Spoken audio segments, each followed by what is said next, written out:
एक बार की बात है, रात का समय। राजा विक्रमादित्य जंगल में पेड़ पर लटके बेताल को उतारने के लिए आते हैं। बेताल हंसते हुए कहता है, हे राजा विक्रम, तुम बार बार मुझे पेड़ से उतार कर ले जाते हो, लेकिन क्या तुम जानते हो, मैं हमेशा वापस आ जाता हूँ। विक्रमादित्य मुस्कुराते हुए बोले, मुझे पता है बेताल, लेकिन मैं हार मानने वालों में से नहीं हूँ। बेताल बोला, ठीक है, अगर तुम मुझे फिर से ले जाना चाहते हो तो पहले मेरी कहानी सुनो, लेकिन याद रखना, अगर तुमने बीच में कुछ कहा तो मैं वापस पेड़ पर चला जाऊंगा। विक्रमादित्य बोले, मुझे मंजूर है। बेताल कहानी सुनाना शुरू करता है। बेताल बोला, एक बार की बात है, एक राज्य में दो दोस्त रहते थे, रामू और श्यामू। दोनों एक दूसरे के पक्के दोस्त थे, लेकिन दोनों में एक समस्या थी। दोनों को लगता था कि वह ज्यादा चालाक है। बेताल चुपकी लेते हुए, अब सुनो राजा, कहानी में ट्विस्ट। एक दिन दोनों ने मिलकर एक खजाना खोजने की ठानी। रास्ते में उन्हें एक बूढ़ा साधु मिला। साधु बोला, बेटा, मैं बहुत भूखा हूँ, अगर तुम मुझे खाना खिलाओगे तो मैं तुम्हें खजाने का रास्ता बता दूंगा।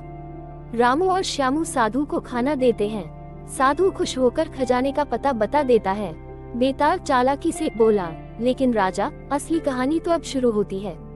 जब रामू और श्यामू खजाने के पास पहुँचे तो दोनों में लड़ाई हो गई।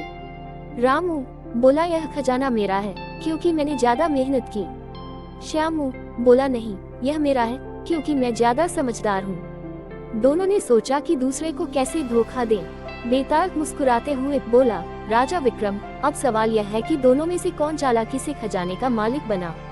विक्रम कुछ पल सोचते हैं। विक्रमादित्य बोले, बेताल, यह आसान है।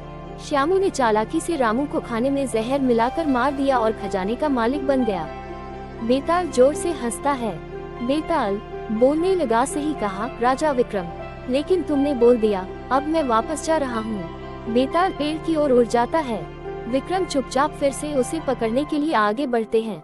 जंगल में विक्रम फिर से बेताल को पकड़ते हैं। विक्रमादित्य बोले, बेताल, तुम्हारी कहानियां मजेदार हैं, लेकिन मैं हार नहीं मानूंगा।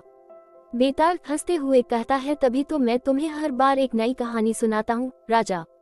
चलो अगली कहानी सुनो। बच्चों, आगे की कहानी जल्दी आएगी।